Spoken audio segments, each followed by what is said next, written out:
G'day scrappers, thought I might melt myself some nickel plated copper heat spreaders from CPUs. Make a nice little 1 kilogram ingot. And so basically, as I showed you in the last video, with your common pinless CPUs, remove the heat spreader, and that's just nickel plated copper. So we'll melt these down. These I'll process later.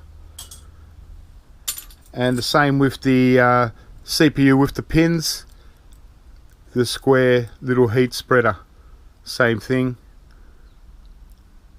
We'll melt them down. The ones that I don't melt down at the moment are the AMD heat spreaders, the really nice big ones. Because they're a solid piece of copper, I thought I'd just keep these and just stack these as they are. So I won't melt these down yet until I work out what I want to do with them. But here I've got just over 1 kilogram of heat spreaders ready to go from all the small CPUs, and so I'm just going to drop some in. I think I want to get as many as I can wide. Yeah, so we've got a nice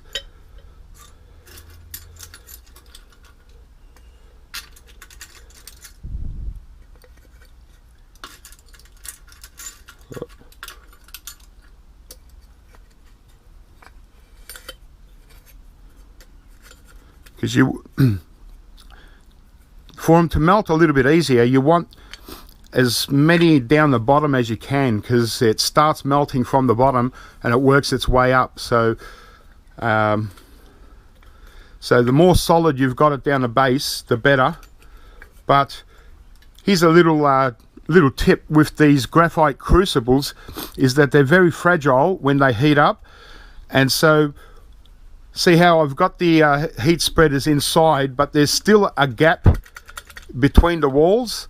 You don't want to push anything right up against the graphite crucible and squeeze in solid pieces like this really tight, because what happens is when this starts warming up, it'll actually expand before it starts melting. So if you've got them really tight against the walls of the crucible, it'll expand and it'll crack the crucible. So you've got to be very careful not to pack too tight across the sides to allow for a little bit of expansion. So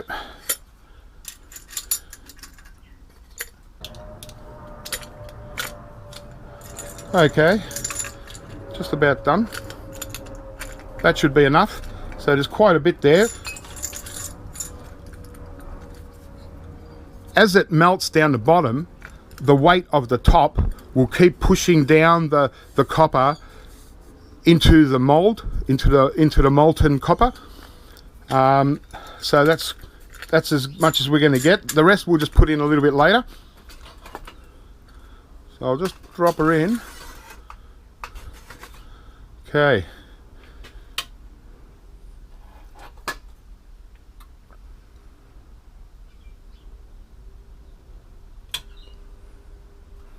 What I might do,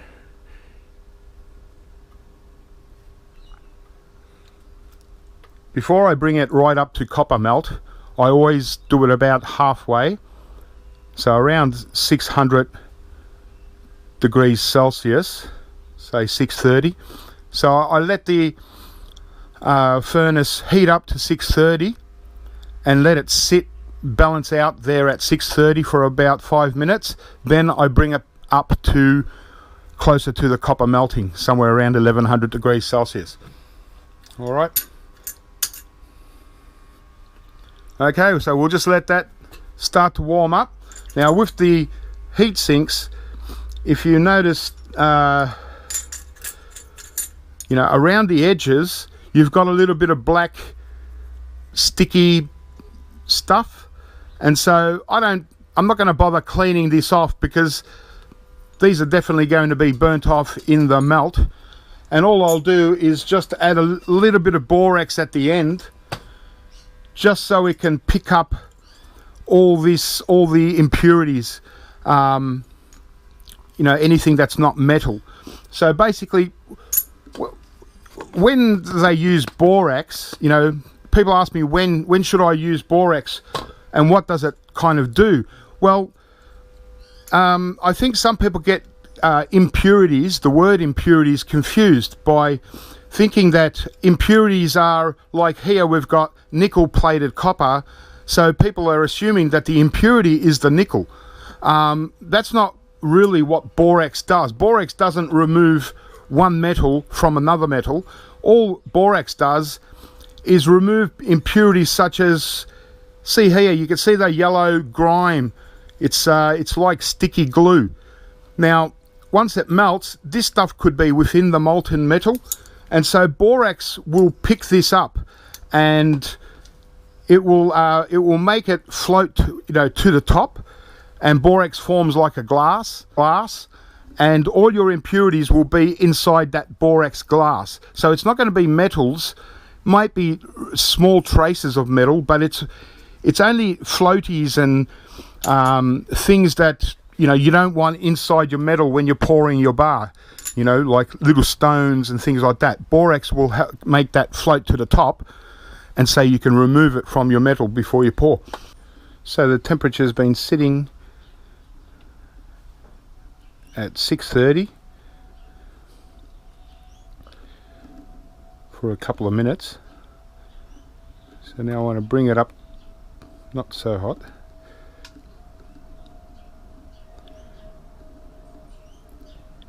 About 11:45, which is, you know, quite a bit more than the melt of, you know, the melting point of copper metal. But the thing is that you need a hotter temperature than the melting point in order to pour it. So it'll melt at one temperature, but as soon as, if you kept it at that melting point temperature, as soon as you pour it, it's going to get cold before it'll actually pour into the mold. So you need it a lot hotter, so therefore it stays at melting point all the way until you actually pour it all out.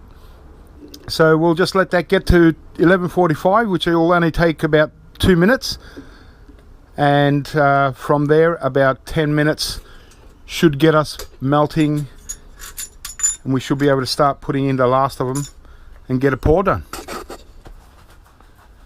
Okay, well,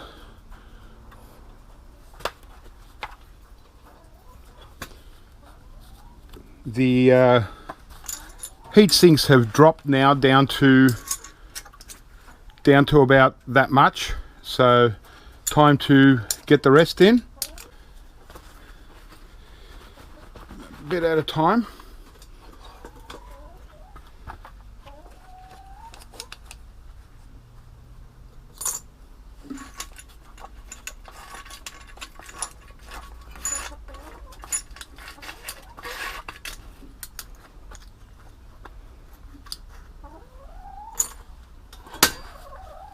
Okay, we'll keep going now.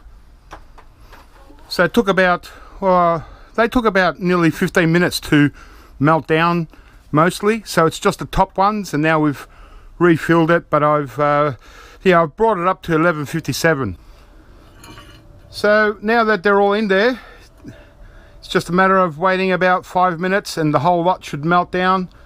I'll heat this up and then we'll pour it out, and it'll be interesting to see what it turns out to be. It's going to be obviously a copper bar, but how much nickel is going to end up in it? For it to be copper nickel, I think it needs, you know, quite a bit, like maybe 10% nickel. So I'd imagine this would be very light, like 1% nickel. But I'll get it assayed. I'm actually going to go to the bullion buyer actually this week, finally, and get a few bars assayed. So we'll find out exactly what percentage of copper and what percentage of nickel, if anything else is in there, that we get out of these nickel plated copper heat sinks.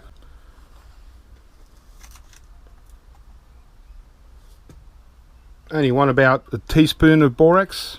Probably don't even need that much actually.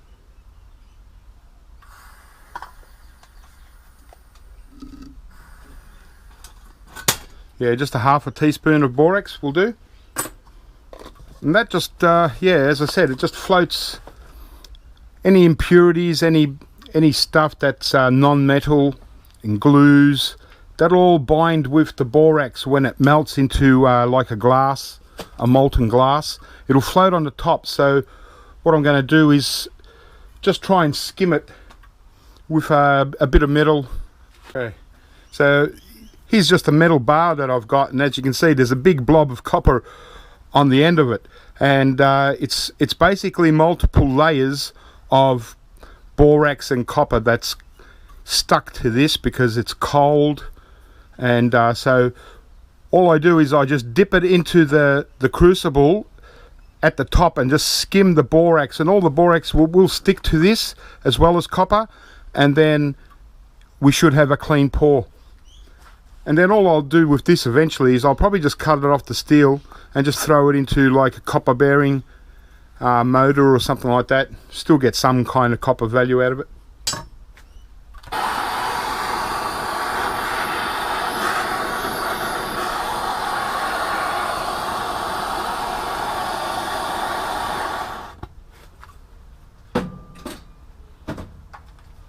Okay, now let's have a look at this. Okay.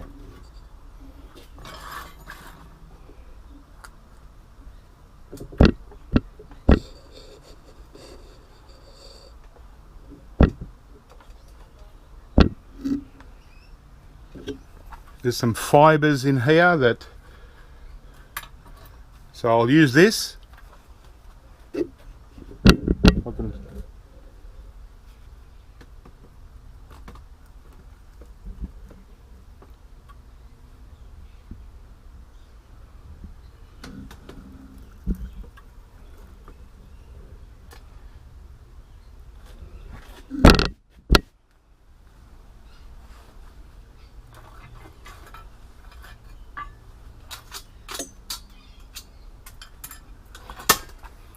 Okay, well that's removed the impurities, and so as you can see all this flaky stuff, that was something that came out of, it might have been oh, who knows what it is that came out of the heat spreaders, but it's just fibrous stuff. So when I put the borax in, the borax melted, turned into glass on top of the crucible, and so now I've removed it, and that's also borax with copper, so that'll, you know, that's just another coating, and it's just going to get bigger and bigger as I go. All right, now we can pour.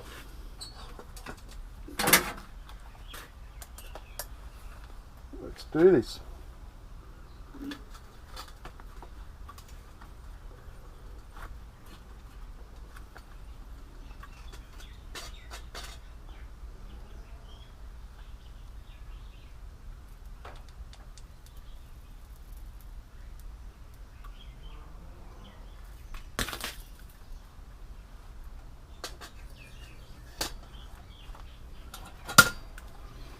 Okay, that was nice. Had a little bit of a spillage at the end. Just, you know, it's a concrete floor, so things just sparks on the ground and goes out. But so make sure that obviously you don't have anything below you that, you know, is possibly flammable or anything like that, because it'll certainly go through it. Whoa! So that's pretty warm.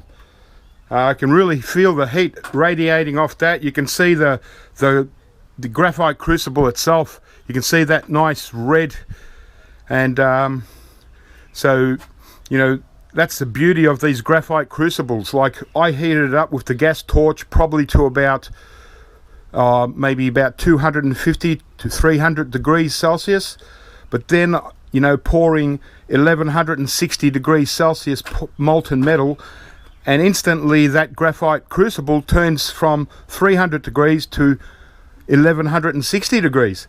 So it's just amazing material, yet you tap it and it breaks. It's so brittle and it's so fine. It just keeps, every time you touch it with your skin, you just get powdered graphite all over your fingers. So yeah, it's quite amazing.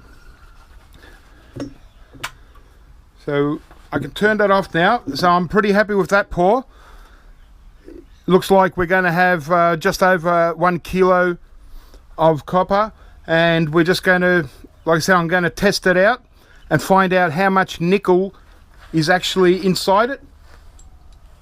So, you know, I'd imagine there'd only be about 1% of nickel compared to the copper, if that. So it might not, it will register, but it might be so low that we could still call it just pure copper. Yeah, as I mentioned, with the copper nickel, I'm not sure the percentage of nickel that needs to be in copper for it to be copper nickel. It might be something like 10%, so it's certainly not going to be 10% nickel. So I'll just take it out the mold and quench the bar in some water, and we'll have a closer look at it.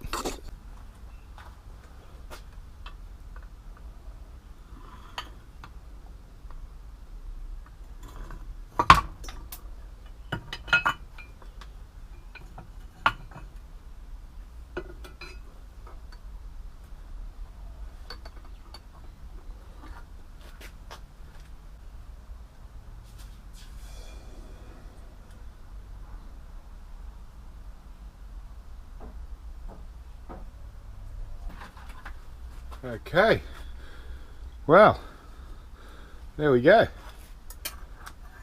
Just quenched it. That turned out actually quite a nice looking bar. A few pit holes in the bottom, but pretty good. You can see that blackness there. It looks like some kind of impurities that is, you know, with a little bit of borax that was still left over. So again, you know, I polished the bar up anyway, so all of that's going to come off, and all this redness, you know, that'll just polish up.